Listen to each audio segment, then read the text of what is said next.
Медицински персонал од здравствените домови во земјата утре ќе тргне по училиштата и теренски ќе вакцинира. Ова го одлучиле во Министерството за образование како одговор на епидемијата на морбили, која е прогласена и важи на целата територија.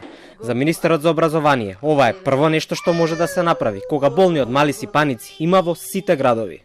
Мислам дека воопшто не е агресивна кампањата. Дали треба да биде агресивна? Треба да биде, имајќи предвид ситуацијата со која се соочуваме.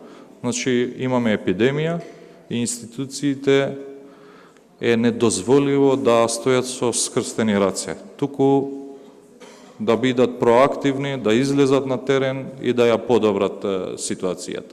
Вчера министерот за здравство Венко Филипче најави радикални мерки.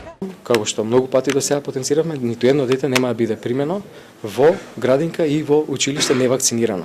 Здравствените власти инсистираат невакцинирани деца воопшто да не се примаат и да не бидат запишани во училиштата. Но законот вели дека основното образование е задолжително. За евентуални законски измени и до објаснување на одредбите во Законот за основно образование ќе се договараат од двете министерства. Уставот е јасен. Основното образование е задолжително.